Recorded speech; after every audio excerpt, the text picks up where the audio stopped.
উমরে ফারুক রাদিয়াল্লাহু তাআলা আনহু, the super hero of this উম্মাহ।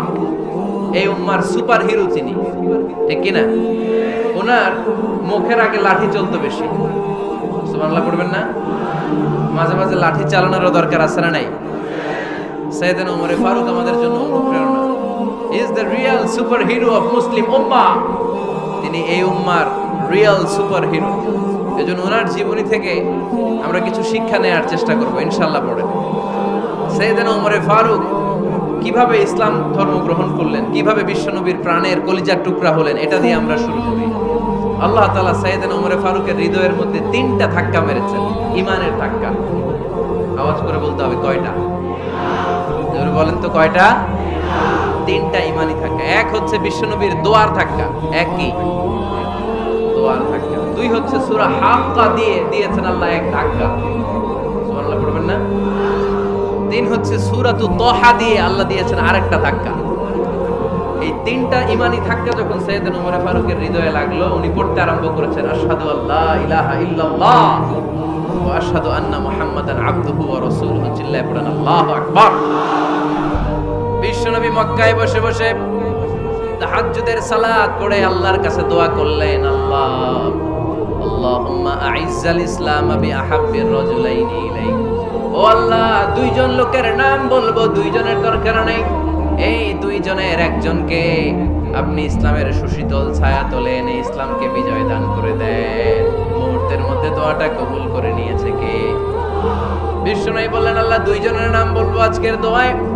আবি জাহাল ইবনে হিশাম, হয়তো হিশামের বেটা আবু জাহেলকে আপনি ইসলামের ভিতরে নিয়ে আসেন, কিংবা ওমর ইবনুল খাত্তাব, খাত্তাবের বেটা ওমরকে আপনি ইসলামের ছায়া তলে নিয়ে আসেন। ওমরে ফারুকের জন্য দোয়াটা কবুল করে নিয়েছে কে?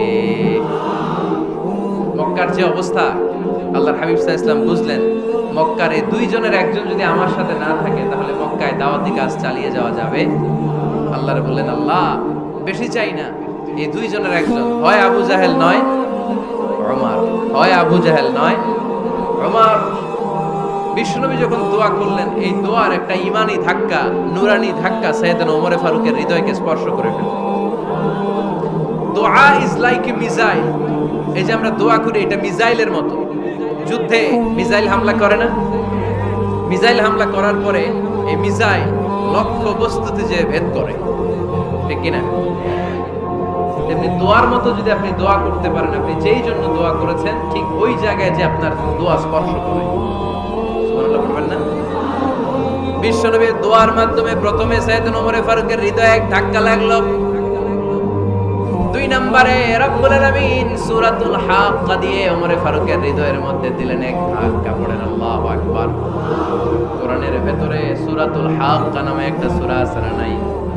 আল হাক্কাতু মাল হাক্কা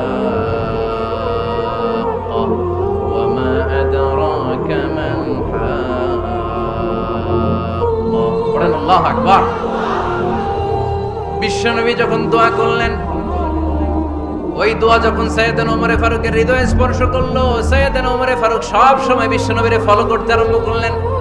বিশ্বনবী ডানে গেলে লুকিয়ে লুকিয়ে ওমর ফারুক ডানে যায়, বিশ্বনবী বায়ে গেলে লুকিয়ে লুকিয়ে ওমর ফারুক বায়ে যায়। বিশ্বনবী একবার মসজিদুল হারামে যে নামাজ পড়তে শুরু করলেন, ওমর ফারুক তখন বিশ্বনবীর পিছু পিছু ছদ্মবেশে পেছন থেকে যে বিশ্বনবী কিভাবে নামাজ পড়ে দেখতে শুরু করলেন। বিশ্বনবী ইন দা মিন টাইম এশারা নামাজে আল হাক্কাতু মাল হাক্কা তেলাওয়াত শুরু করে দিলেন। আল হাক্কাতু মাল হাক্কা তেলাওয়াত শুরু করে দিলেন। তেলাওয়াত করতে করতে বিশ্বনবী যখন তেলাওয়াত করতেছে, ওমর ফারুক এরকম দুলতেছে আর মজা পাচ্ছে। ওমিয়া বিশ্বনবীর কণ্ঠ বুঝি আমার মতো কণ্ঠ, আপনার মতো কণ্ঠ, আহমদ বিন ইউসুফের কণ্ঠ, আব্দুল বাসিতের কণ্ঠ না। বিশ্বনবীর গলায় যে কি সুরের ঝংকার আল্লাহ দিয়েছেন, কি সুরের লহরী আল্লাহ দিয়েছেন, একবার যে শুনতো পাগল হয়ে যেত। আল্লাহু আকবার। বিশ্বনবী সূরা হাক্কা মন্ত্রমুগ্ধ তেলাওয়াতে, মন্ত্রমুগ্ধ সুর দিয়ে, মন্ত্রমুগ্ধ কণ্ঠ দিয়ে তেলাওয়াত করতে লাগলেন। এশার সালাতে ওমর ফারুক বলতে লাগলেন। ওমর ফারুক যত শুনেন অবাক হয়ে যায়, যত শুনেন অবাক হয়ে যায়, যতই শুনে অবাক। কিরে? কারণ তিনি আরবি ভাষা বুঝতেন। এত সুন্দর শব্দের গাঁথনি, এত প্রাঞ্জল বর্ণনা, এত সুন্দর অন্তমিল, এটা কবিতা না হয়ে পারে না। উনি মনে মনে ভাবলেন এটা মনে হয় কবিতা, it might be poem, it could be poem. Muhammad মনে হয় কবি হয়ে গেছে, তার কাব্য প্রতিভা দিয়ে সে এটা বানিয়েছে। তা না হলে এত সুন্দর কথা এটা কবিতা না হয়ে পারে।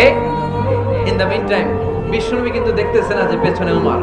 বিশ্বনবী তেলাওয়াত করছিলেন, ইন দ্য মিন টাইম বিশ্বনবী পড়ছিলেন ওমা হুয়া বিকাউলি শাইরিন কলিলাম মা তুমিনুন। এই আয়াতের অর্থ হলো এটা কোনো কবির কথা নয়, খুব অল্প সংখ্যক লোকই তোমরা ঈমান আনো। সুবহানাল্লাহ পড়ে। এটাকে বলে কোইন্সিডেন্ট। কোইন্সিডেন্ট হুট করে অনেক সময় মিলে যায়, যায় কি যায় না? আপনি একজনের কথা ভাবতেছেন বাজারে গেলেন, বাজারে যেই দেখেন ওই লোকটা দাঁড়ায় আছে, এরকম হয় কি হয় না? কোইন্সিডেন্ট। ওমরে ফারুক মনে মনে যেটা ভাবতেছে ওই কথা দিয়ে বিশ্বনবী তেলাওয়াত করতেছে, আল্লাহু আকবার। বিশ্বনবী যে আয়াত তেলাওয়াত করছিলেন, আয়াতের অর্থ হলো এটা কোনো কবির বানানো কবিতা না, খুব অল্প সংখ্যক লোকই তোমরা ঈমান আনো। ওমরে ফারুক আটকে উঠলেন, থমকে দাঁড়ালেন। ঘটনা কি? আমি মনে মনে ভাবলাম কি এত সুন্দর কথা, এটা তো মানুষের কথা হতে পারে না, এটা নিশ্চয়ই কবিতা, কবির কথা। কিন্তু মুহাম্মদ এখন আবার পড়তেছে ওমা হুয়া বিকাউলি শাইর, এটা কোনো শায়েরের কবির কথা নয়। কলিলাম মা তুমিনুন, অল্পই তোমরা ঈমান আনো। তার মানে আমার মনে যা চলে মুহাম্মদ এটা টের পায়। মুহাম্মদ গণক। নাউজুবিল্লাহ পড়বেন না? মুহাম্মদ অনেক বড় মাপের একজন গণক। মানুষের হৃদয়ে কি চলে, মনে মনে কি ভাবে, মুহাম্মদ না দেখেও বলে দিতে পারে। ইন দ্য মিন টাইম বিশ্বনবী পরের আয়াতে বললেন ওয়ালা বিকাউলি কাহিনিন কলিলাম মা তাযাক্কারুন। এই আয়াতের অর্থ হলো এটা কোনো গণকের বানানো গণনা নয়, খুব অল্প সংখ্যক লোকই তোমরা উপদেশ হিসেবে এটাকে মানো। সুবহানাল্লাহ পড়ে।